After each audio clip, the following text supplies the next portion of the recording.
All right, guys, thanks for clicking on this video. About 3 months ago or so, I put a little shorter video out, kind of giving you an idea of how I rescued this truck. And I had a lot of interest on it, so I decided to go ahead and make a longer video, more in-depth, detailed video on exactly the history of the truck. So in the first video, I kind of explained how I got it, how it happened, and stuff like that, but in a really short version. So today, like I said, I'm going to go into a little bit more depth. So about, I guess it's going on almost a year now. My dad, he actually owns an automotive shop, and he's got a really good customer that does a lot of business with him as far as mechanical work and stuff like that. That kind of stays to himself. He's getting a little older now. He don't go out much, but he's been a huge car collector. So he hits my dad up and he's like, hey, I got a pretty rare truck that's just sitting in the woods. It's all original other than a lift, and it's got really low miles on it. I want to sell it. So dad goes out there and takes a look at the truck, and he didn't really realize what he was going to. Goes out there, sees the truck, and instantly saw a bunch of potential in it. Calls me, and I get talking to him, and the guy said he had a certain number he wanted to get for it, and he said he didn't really care what people thought. He kind of knew what he had. So what happened was we took some really bad pictures of it, to be honest with you.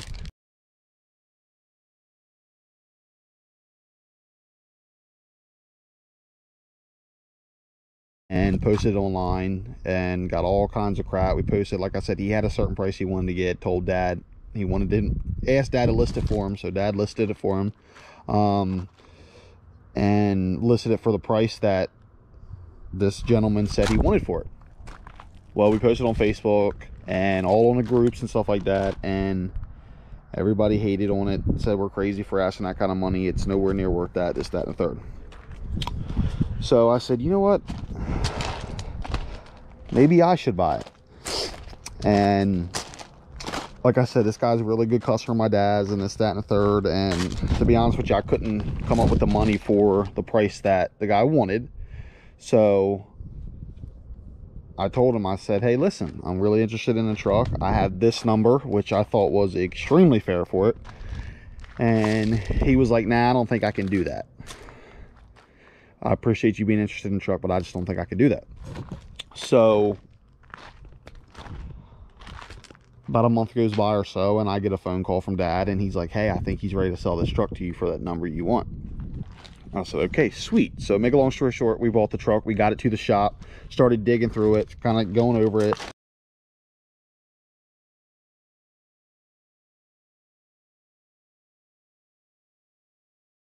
And we quickly started to realize the potential the truck had, which we kind of seen it sitting in the woods, but we didn't really understand it until we started to really dive into it. So today I'm just going to kind of go over a couple things and tell you what I did to get it going and all that stuff. I'll post some pictures up like I did in the first video, kind of showing you how we found it. But anyway, essentially what we did when we got it was really just clean it up. We did have to rebuild the transmission because from sitting in the woods, it got water in the transmission, and the transmission just really needed some attention. We weren't sure about the motor, so we got the motor out. We ended up towing it to the shop. We got it to the shop, started going through in it, and we quickly realized that the motor was not hurt at all. It wasn't locked. Didn't seem like that. We checked oil in it. Obviously, we changed the oil, but we checked oil. It didn't look nothing crazy. Everything looked pretty good. So we changed all the fluids in it, got everything ready to go. Went to finally, obviously this is a week-long process of constantly working on the truck. Got it going. Quickly realized that the motor was good, but the carburetor probably needed replaced.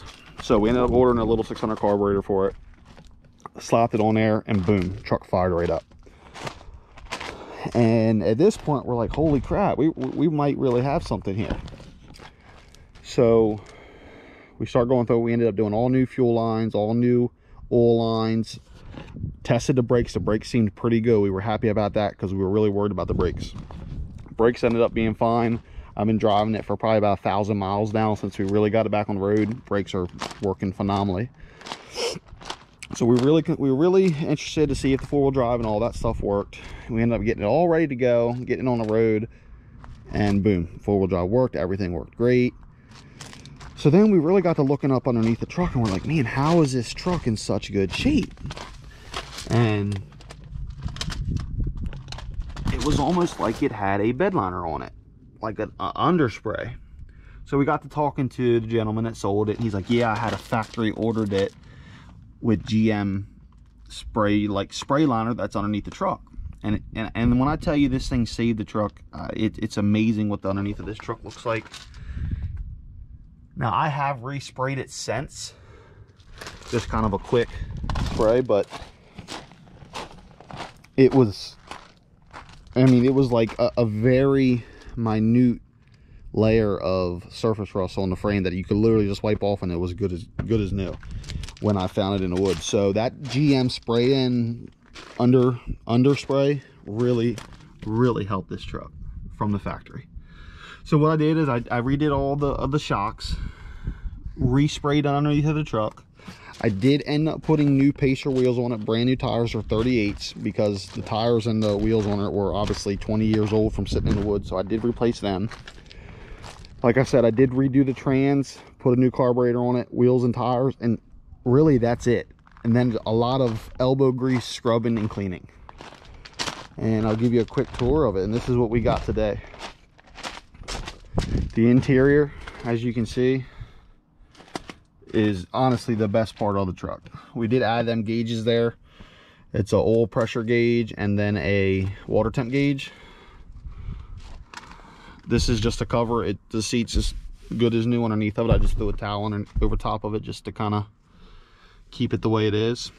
What's really cool is he ordered it with a factory installed fire extinguisher. I got some paperwork I'm going to show you in the garage here in just a second to kind of show you what all came with this truck. He was the original owner.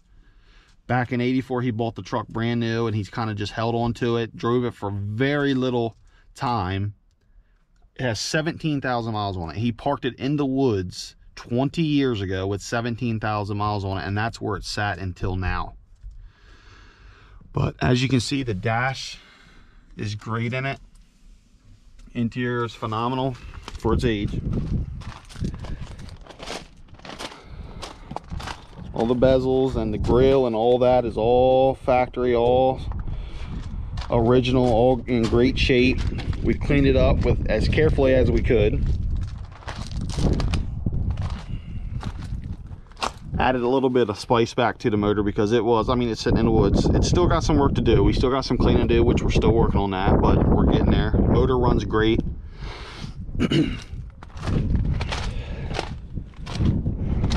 Now it does have a couple bad spots. This was a tree limb that landed on it from sitting in the woods. Has one more up front here on the front fender right there, and then it is starting right here on both sides over here. So we are going to get these addressed, I think, because I've really thought, do I want to paint this truck? Do I not want to paint this truck? And I think I've made my mind up. I just want to keep it the exact way it is, just because it really resembles being original. But I do think I want to get these fixed on both sides, starting very little here. So I'm not sure if I want to get them fixed or not. I think I'm leaning more towards getting them fixed and then keeping it the exact way it is. But we'll go in here and I'll show you some of this paperwork that came with it, which was really cool. He's like, hey, I got all the original stuff for it, paperwork. I was like, all right, cool. But when he said that, I didn't really realize everything he did have, which is really actually cool. So he's got insurance cards for the truck, all kinds of driver manuals, all original, in great shape. He's kept it awesome. This is not even opened yet. It's literally still sealed.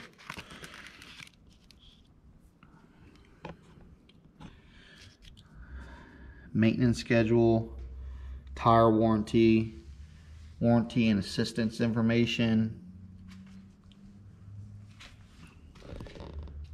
application for registration, And this is where it gets really cool. So all this is all sealed. He's took really good care of it. But if you look right here, here's all the extra stuff. Tow hooks, posi rear. Let's see. Install cab lights from GM. So a lot of times the 2500s are the only ones that have cab lights. He had to specially put them on there, which is really cool. And here's where it gets interesting. The undercoat, rust-proof undercoat. Really, really helped this truck.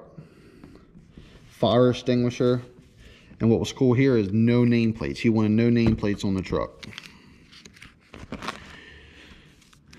Here's the build sheet, price and all that. He bought this truck $14,743. A1 pre-delivery service, rust-proof undercoat fire extinguisher, cab lights, air horn. So he added all this stuff.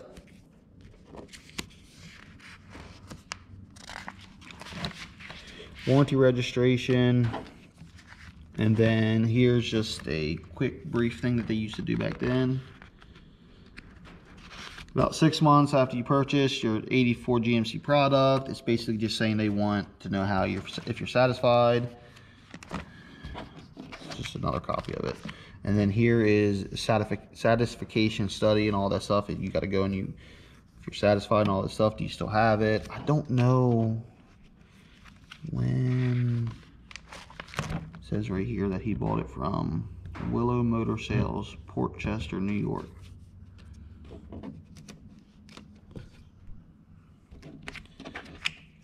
In October of '83. So he gave me all this stuff to go with it, which is really cool. Again, we didn't really realize what we were getting until we were handed all of it, because he's very quiet. He doesn't talk too much. He didn't even want to post it himself. This, that, and a third. So it was really cool. I got the 5 of the original set for the truck sitting there. And then I also got some spare parts over here that came with it. The original trans. And then just a box of some odds and ends for it. But anyway, I just wanted to make a little bit longer video showing you about the truck. Like I said, I put a little short, like 3-minute video up, and it really caught some looks and some comments, and I figured I'd just go ahead and make a little bit more detailed video of the truck and how I got it and where it was. And it's unbelievable that, I mean, there's tons of stuff out there that are still like this that people don't even know about. Just, I mean, 17,000 miles. That's what this truck has. And he is the original owner. I got it right after him. No, it has not rolled over. It's real mileage. It's hard to believe, yes, but it's real. And like I said, it goes to show you, I hear this is pretty cool. This is the original 1984 October registration sticker that is still in the window that nobody has touched. I'm going to leave it in there. But like I said, it just goes to show you that how much of these type of stuff is still out there. Cars, I mean, this is a true barn find in my opinion, and they're out there, they're around. You just got to search for them. And honestly, I wasn't even searching for this. I had no intentions to buy a truck at all, but when we found it and the guy reached out, we knew that it had potential, and I jumped on it. And to be honest with you, I got an extremely fair price for this truck, for what it is and what we realize it is now. But anyway, thanks for watching, guys. I appreciate it. I do have a little shorter video down below in the videos that is also on it, so check it out. I appreciate you watching. Thank you.